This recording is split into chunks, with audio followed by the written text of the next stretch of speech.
இது உங்கள் voice of Mahesh. Google பண்ணி பார்த்தேன் அப்படின்னு சொல்லும் போது அந்த பாட்டு கேட்கும் போது கூகுளுக்கு ஒரு இம்பார்ட்டன்ஸ் இருக்கும். அந்த மாதிரி தான் கூகுள் அப்படின்னு சொல்லும் போது இவருக்கு ஒரு இம்பார்ட்டன்ஸ் இருக்கும். ஏன் அப்படின்னா நமக்கு எப்பவுமே ஒரு தனி அட்டாச்மெண்ட் தானேங்க. நம்ம ஊருக்கார ஒருத்தர் பெரிய லெவல்ல இருக்கார் அப்படின்னா நமக்கு பெருமை தானே. சுந்தர் பிச்சை பிறந்தது அப்படின்னு பார்த்தீங்கன்னா தமிழ்நாட்டில் 1972 ஜூன் 10 பிறந்திருக்காரு. அவருடைய அம்மா லக்ஷ்மி அவர்கள் வந்து ஸ்டெனோகிராஃபராக இருந்திருக்காங்க.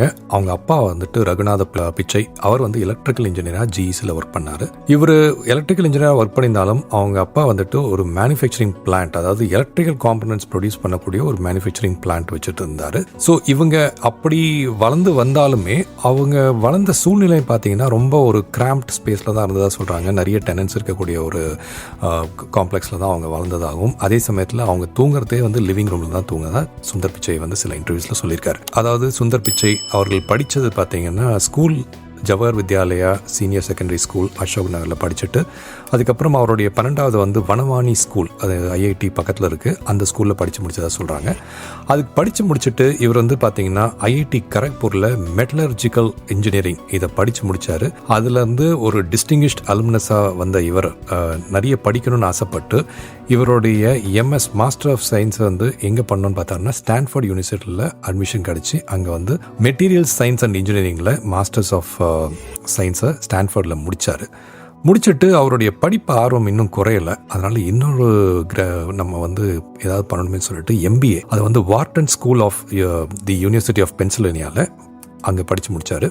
அங்கே படித்து முடித்தவர் சும்மா சாதாரணமாக படித்து முடிக்கல. அங்கே வந்து சீபல் ஸ்காலர், அப்புறம் வந்து பால்மர் ஸ்காலர்னு சொல்லக்கூடிய ஒரு பெரிய லெவல் டிஸ்டிங்ஷன் சொல்லுவாங்க நம்ம ஊரில், அந்த மாதிரி அந்த பெரிய லெவலில் அந்த படிப்பை முடிச்சிருக்காரு. ஸோ முடிச்சுட்டு இவருடைய கெரியர்னு பார்த்தீங்கன்னா மெட்டீரியல்ஸ் இன்ஜினியராக தான் ஆரம்பிச்சிருக்காரு. முதல்ல நம்ம என்ன படித்தோமோ அந்த லைன்லேயே போவோமே அப்படின்னு ஆரம்பிச்சிருக்காரு. ஆரம்பித்த ஏற்பாடு கொஞ்ச நாள் வந்து மெக்கின்சியில் வந்துட்டு ஒரு மேனேஜ்மெண்ட் கன்சல்டண்ட்டாக ஒர்க் பண்ணியிருக்காரு. ஓகே, அப்படி ஒர்க் பண்ண இவர் வேலை மாறணும் அப்படின்னும் போது முதல்ல 2004 கூகுளில் என்டர் பண்ணுறாரு. ஓகேவா? ஸோ இதுதான் அவருடைய கூகுள் ஜேர்னியில் ஸ்டார்டிங் பாயிண்ட். 2004 அவர் ஜாயின் பண்ணிட்டு product management and innovation efforts அதை சேர்த்து வரக்கூடிய டீமில் அவரும் வந்து ஜாயின் பண்ணிட்டு கூகுளோடைய கிளைண்ட் சாஃப்ட்வேர் ப்ராடக்ட்னு சொல்லுவாங்க. இன்றைக்கி நம்ம யூஸ் பண்ணுறோம் இல்லைங்களா, கூகுள் க்ரோம் ஓஎஸ், அதுக்கப்புறமா பார்த்தீங்கன்னா நம்ம எல்லாருமே இன்றைக்கி சேஃபாக ஸ்டோர் பண்ணி வைக்கக்கூடிய கூகுள் டிரைவ், அந்த மாதிரி ப்ராஜெக்ட்ஸ் 2004 இந்த டீம் வந்து இனிஷியேட்டிவ் எடுத்து இன்னோவேஷன் குரூப்பாக ஸ்டார்ட் பண்ணியிருக்காங்க. அந்த டீமில் தான் அவர் சேர்ந்திருக்காரு. அதுக்கப்புறமா நிறைய டெவலப்மெண்ட்ஸும் பார்க்க ஆரம்பிச்சிருக்காரு. அதாவது ஃபார் எக்ஸாம்பிள் ஜிமெயில் டீம் இருக்கு இல்லையா, அந்த அப்ளிகேஷன் டெவலப் பண்ணுற டீமு, கூகுள் மேப்ஸை டெவலப் பண்ணக்கூடிய டீம், இதுக்கெல்லாம் சேர்ந்து இவர் வந்து ஃபோக்கஸ் பண்ண ஆரம்பிச்சிருக்காரு. ஸோ இதுதான் இவருடைய ஜேர்னியோட ஸ்டார்ட்னே சொல்லலாம். எங்கன்னு பார்த்தீங்கன்னா கூகுளில். ஓகேப்பா, கூகுளில் ஜாயின் பண்ணார் 2004. அப்போ ப்ராடக்ட் மேனேஜராக இருந்தார். அப்படி இருந்தவர் வந்து நெக்ஸ்ட் ப்ரொக்ரெஷன் அப்படின்னு சொல்லுவோம் இல்லையா, கூகுளுக்குள்ளவே என்ன ப்ரொக்ரெஷன் பார்த்தீங்கன்னா இவர் வந்து ஒர்க் பண்ணிவிட்டு கூகுள் மேப்ஸ் இருக்குல்ல, அதை லான்ச் பண்ணுறதுக்கான இனிஷியேட்டிவ்ல இவர் ரொம்ப கீ பர்சனாக இருந்திருக்காரு. அந்த கூகுள் மேப்ஸை தான் 2005 இந்த ஜேர்னியில் பார்த்தீங்கன்னா 2005 கூகுள் மேப்ஸை லான்ச் பண்ணியிருக்காங்க. இன்னைக்கு ஓகே, அந்த கூகுள் மேப்ஸோடைய ஆக்டிவ் யூசர்ஸ் என்ன கவுண்ட்டுன்னு தெரியுமா? கிட்டத்தட்ட 1 பில்லியன் யூசர்ஸ் யூஸ் பண்ணுறாங்க அந்த கூகுள் மேப்ஸை. 2005 இவர் பற்ற வைத்த நெருப்பொன்று இன்னைக்கு பார்த்தீங்கன்னா எப்படி பற்றிட்டு எரியுது பாருங்கள், நிறைய பேர் யூஸ் பண்ணுறாங்க. ஸோ 2005 ஜேர்னியை முடிச்சுட்டு அதுக்கப்புறம் அந்த ஜேர்னிலேருந்து கண்டினியூ பண்ணி நிறைய ஒர்க் பண்ணிட்டு தான் சொன்னேன் இல்லையா, கூகுள் க்ரோம் இனிஷியேட்டிவ்னு சொல்லியிருந்தேன். அந்த கூகுள் க்ரோம் இனிஷியேட்டிவ்லாம் கூட வந்து நிறைய ஒர்க் பண்ணிட்டு இனிஷியலாக வந்து அந்த கூகுள் க்ரோம் வேணாம்ப்பா ப்ராஜெக்ட் ட்ராப் பண்ணுறன்ற மாதிரி போயிட்டு அதுக்கப்புறம் திருப்பியும் அந்த டீம் ஸ்ட்ரகிள் பண்ணி அதை வந்து செட்ரேட் பண்ணாங்க. அந்த கூகுள் க்ரோமை வந்து 2008 கிக் ஆஃப் பண்ணார்.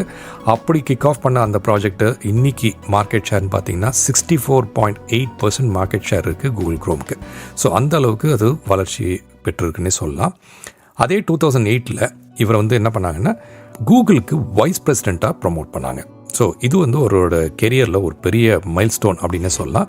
2008 மைல்ஸ்டோனாக பார்க்கும்போது வைஸ் பிரசிடெண்ட்டாக வந்த இவர் இன்னும் நிறைய இனிஷியேட்டிவ்ஸில் அவர் பங்கேற்க ஆரம்பித்தார். அப்போது அந்த இனிஷியேட்டிவ்ஸ் போயிட்டே இருந்தாலும் இவருடைய கான்ட்ரிபியூஷன்ஸ், இனோவேஷன்ஸ் இதெல்லாம் பார்த்து கூகுள் டீம் என்ன பண்ணியிருக்காங்கன்னா அவருக்கு இன்னொரு அசைன்மெண்ட்ஸும் கொடுத்து இவர் வந்து கூகுள் ஆப்ஸ் இருக்கு இல்லையா, அந்த கூகுள் ஆப்ஸை வந்துட்டு தலைமை தாங்கக்கூடிய பொறுப்பாக ஹெட் ஆஃப் கூகுள் ஆப்ஸாக அவங்க வந்து அதையும் கொடுத்துருக்காங்க அவர்கிட்ட.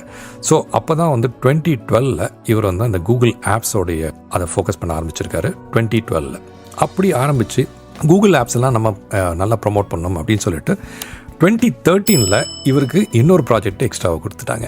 ஓகேவா, என்ன எக்ஸ்ட்ரா ப்ராஜெக்டாக இவர் டேக் ஓவர் பண்ணார் அப்படின்னு பார்த்தீங்கன்னா Android One அப்படின்னு சொல்லக்கூடிய ஒரு ப்ராஜெக்ட். அது என்ன Android One அப்படின்னு கேட்குறீங்களா? இன்றைக்கி நம்ம எல்லாருமே நிறைய பேர் வந்து ஐஃபோன் யூஸ் பண்ணாமல் நிறைய பேர் ஆண்ட்ராய்டை யூஸ் பண்ணுறாங்க. அந்த ஆண்ட்ராய்டை வந்து யூஸ் பண்ணக்கூடிய அளவுக்கு இதை நல்லா பிரபலமாக்கணும், அதே சமயத்தில் ரொம்ப ஈஸியாக இருக்கணும் அப்படின்னு சொல்லிட்டு கிக் ஆஃப் பண்ண ப்ராஜெக்ட் தான் Android One. அந்த ப்ராஜெக்ட்டு 2013 கிக் ஆஃப் பண்ண ப்ராஜெக்ட்டு இன்றைக்கி நம்ம பல பேர் அந்த ஆண்ட்ராய்டை யூஸ் பண்ணுறோம். ஒரு ஐடியாக்காக சொல்லணும் அப்படின்னு பார்த்தீங்கன்னா, அவர் கிக் ஆஃப் பண்ணுற டைமில் அப்ராக்சிமேட்லி 230 மில்லியன் பீப்புள் யூஸ் பண்ணாங்களாங்க ஆண்ட்ராய்டை. ஓகே, இன்றைக்கி டேட்டில் எவ்வளோ பேர் யூஸ் பண்ணுறாங்க தெரியுமா? 1 பில்லியன் பீப்புள் யூஸ் பண்ணுறாங்க. ஸோ அந்த அளவுக்கு ஆண்ட்ராய்டோடைய முக்கியத்துவத்தை கொண்டு வந்த பெருமை நம்மளுடைய சுந்தர் பிச்சை அவர்களுக்கு சேரும்னே சொல்லலாம். இது 2013. இப்போது 2014 போகிறீங்க. 2014 போகும்போது பார்த்தீங்கன்னா, அவர் வந்து நிறைய பேர், சார் நீங்கள் நம்ம கம்பெனியில் சேருங்களேன், நீங்கள் ஏன் எங்கள் கம்பெனியில் சேரக்கூடாது அப்படின்லாம் பேசியிருக்காங்க. அப்படி பேசின 2 கம்பெனி யார் தெரியுங்களா? மைக்ரோசாஃப்ட்டும் ட்விட்டரும். இன்றைக்கி நம்ம பார்க்குறோம் இல்லையா, மைக்ரோசாஃப்ட்லேயே வந்து அப்ரோச் பண்ணியிருக்காங்க, மிஸ்டர் சுந்தர் பிச்சை நாங்கள் உங்களுக்கு ஆஃபர் தரோம், நீங்கள் ஜாயின் பண்ணுறீங்களா அப்படின்னு. அவர் வந்து சாரி, நான் இந்த ஏரியாவில் ஃபோக்கஸ் இருக்கேன், நான் ஃபோக்கஸ் பண்ணுறேன் அப்படின்னு சொல்லிட்டு அதை கண்டினியூ பண்ணியிருக்காரு. ஸோ 2014 இவருக்கு வந்து ஆஃபர்ஸ் பார்த்தீங்கன்னா மைக்ரோசாஃப்ட் அண்ட் ட்விட்டர்லேருந்து ஆஃபர் வருது, ஆனால் அதை ரிஜெக்ட் பண்ணுறாரு. 2015 அவர் வந்து கூகுளோடைய ஃபர்ஸ்ட் நான் ஒயிட் சிஇஓவாக வரார். ஓகேவா, இங்கே தாங்க நம்ம வந்து தமிழருக்கு ஒரு பெருமையான ஒரு விஷயம் நடந்ததாக கூட சொல்லலாம். ஓகேவா, கூகுளோடைய சிஇஓவாக அவர் 2015 மாறுறாரு. அவர் அந்த பொறுப்பை எடுத்துக்கிட்டோடனே இமீடியட்டாக இவருக்கு வந்துட்டு ஆல்ஃபாபெட்ன்றது இன்னொரு கம்பெனி இல்லையா, ஸோ அந்த ஆல்ஃபாபெட்டோடைய ஷேர்ஸை 2016 இவருக்கு கொடுக்குறாங்க. அந்த ஷேர்ஸோடைய வேர்த் அப்படின்னு பார்த்தீங்கன்னா 199 மில்லியன் வேர்த் ஆஃப் ஷேர்ஸை இவருக்கு கொடுத்துட்றாங்க. எப்போ? 2016. ஸோ இவருடைய ஜேர்னி பார்த்தீங்கன்னா 2004 ஆரம்பித்து நான் வருஷமாக சொல்லிட்டே வரேன். அந்த அளவுக்கு இவருடைய வளர்ச்சியும் கூட்டிகிட்டு போகுது, கூகுளோடைய ப்ரெசன்ஸும் ஜாஸ்தி ஆகிட்டு போகுது, அதே சமயத்தில் கூகுளோடைய ரெவன்யூவும் இன்க்ரீஸ் ஆகிட்டு போகுது. ஸோ அப்படி இன்க்ரீஸ் ஆகிட்டு போகும்போது 2017 என்ன பண்ணுறாருன்னா TEZ அப்படின்னு சொல்லிட்டு ஒன்று லான்ச் பண்ணுறாரு இந்தியாவில். ஓகே, ஸோ இந்த TEZ லான்ச் பண்ணதை என்ன அப்படின்னு பார்த்தீங்கன்னா, எப்படி நம்ம வந்து ஒரு ஆப் மூலயமா மணியை வந்து நம்ம யாருக்காவது பே பண்ணலாம் இல்லை ரிசீவ் பண்ணிக்கலாம் அப்படின்ற ஒரு இனிஷியேட்டிவ் தான். 30 மில்லியன் டிரான்சாக்ஷன்ஸை 2 மாதத்தில் அவர் வந்து இனிஷியேட் பண்ண நாள்லேருந்து நடக்குது இந்தியாவில். ஓகேவா, இவங்க அதை ரீபிராண்ட் பண்ண ஆரம்பிக்கிறாங்க. அப்படி ரீபிராண்ட் பண்ண அந்த TEZ அதுதான் இன்றைக்கி நீங்கள் எல்லாருமே யூஸ் பண்ணியிருக்கக்கூடிய கூகுள் பே. எஸ்பெஷலி இந்தியாவில் இருக்கீங்க அப்படின்னா உங்கள் எல்லாருக்குமே தெரியும், கூகுள் பே யூஸ் பண்ணி நீங்கள் வந்து மணி டிரான்சாக்ஷன்ஸ் பண்ணிட்டுருக்கீங்க. அந்த கூகுள் பேவை கிக் ஆஃப் பண்ணது 2017. அதுவும் இவருடைய முயற்சியில் நடந்த ஒரு நல்ல விஷயம்தான். ஓகேவா, ஸோ அதுக்கப்புறம் 2019 இவருடைய ட்ராவல் அப்படியே, அதாவது க்ரோத் ஃபேக்டரை பார்க்கும்போது 2019 இவரை வந்து ஆல்ஃபாபெட்டுன்னு இன்னொரு கம்பெனி இருக்குல்ல கூகுளோடையது, அதுக்கும் சிஇஓவாக மாற்றுறாங்க. ஸோ இப்படி மாற்றும் போது தான் ஐடி இண்டஸ்ட்ரியில் ரொம்ப ரொம்ப ரொம்ப அதிக சம்பளம் வாங்கக்கூடிய ஒரு பர்சனாகவும் இவர் மாறுறார். ஓகே, ஸோ அந்த அளவுக்கு இவருக்கான வேல்யூ இருக்குன்னு தெரிஞ்சு இவரை வந்து கூகுளுக்கு மட்டும் நீங்கள் சிஇஓவாக இருந்தால் பத்தாது, ஆல்ஃபாபெட்டுக்கும் சிஇஓவாக மாறுங்கன்னு சொல்லி இவரை சிஇஓவாக மாற்றிட்டாங்க. 2019 அந்த பொறுப்பையும் எடுத்துக்கிட்டார். இப்படி பொறுப்பை எடுத்துக்கிட்டு நல்ல பெரிய லெவலில் கூகுள் ஆகட்டும், யூடியூப் ஆகட்டும், பல விஷயங்களை சாதிச்சுக்கிட்டு வளர்ந்துக்கிட்டே இருக்கிற இவருக்கு நம்ம இந்தியா சார்பாக நம்ம ஏதாவது ஒரு அங்கீகாரம் கொடுக்கல அப்படின்னா அது நல்லா இருக்காது இல்லையா. அவருக்கு பத்மபூஷன் விருதை கொடுத்துருக்காங்க. ஸோ இப்படி ஒரு ஜேர்னி 2004 ஒரு மேனேஜராக ஆரம்பித்த அந்த ஜேர்னியை இவருடைய உழைப்பாலையும் இவருடைய ஒரு விஷன் இன்னோவேஷன் அதனாலையும் கூகுள்ன்ற கம்பெனி மேலே வச்சிருக்க அவருடைய பற்று அப்படின்னு சொல்லலாம், அதை வச்சு இவர் இந்த அளவுக்கு வளர்த்துட்டு வந்திருக்காரு. அப்படி ஒரு இந்தியன், அதாவது தமிழன் அப்படின்றத விட ஒரு இந்தியன் வந்து இந்த அளவுக்கு ஒரு கம்பெனியை முன்னடத்தி செல்றார் அப்படின் போது அவரை நம்ம கௌரவிக்கணும்னு சொல்லி தான் பத்மபூஷன் விருது கொடுத்துருக்கு. இவர் லைஃப்பை பொறுத்த வரைக்கும் ரொம்ப சிம்பிளிசிட்டியாக இருக்கணும் அப்படின்னு நினைக்கிறாரு. அதை தான் எல்லா இடத்துலையுமே அவர் வந்து சொல்கிறார். ஏன்னா அவர் சொன்ன ஒரு பல விஷயங்களில் சில விஷயங்கள் என்னன்னு பார்த்தீங்கன்னா, அவருடைய ஃபாதர் வந்து இவர் முதல் முறையாக யூஎஸ்க்கு வரணும், ஸ்டான்ஃபோர்டில் படிக்கணும் அப்படின் போது ஒரு வருஷம் அவங்க அப்பா சம்பாதிச்ச சம்பளத்தை ஒரே ஒரு பிளேன் டிக்கெட்டுக்கான காசாக அது மாறிடுச்சு, அப்படி கஷ்டப்பட்டு தான் நான் இங்கே வந்தேன் அப்படின்னு அவங்க அப்பா உடைய ஒரு ரெஃபரன்ஸை சொல்லியிருக்காரு. அது மட்டும் இல்லாமல் ஜென்ரலாக அவர் என்ன சொல்லியிருக்காருன்னா, இங்கே நிறைய இளைஞர்களுக்கு சொல்லக்கூடிய ஒரு விஷயமா அவர் சொல்லும் போது எப்பவுமே ஒரு ஓப்பன் மைண்டடோடு இருங்க. ஸோ நீங்கள் உங்களுக்கு என்ன நேரம் வேணுமோ அந்த நேரத்தை எடுத்துங்க.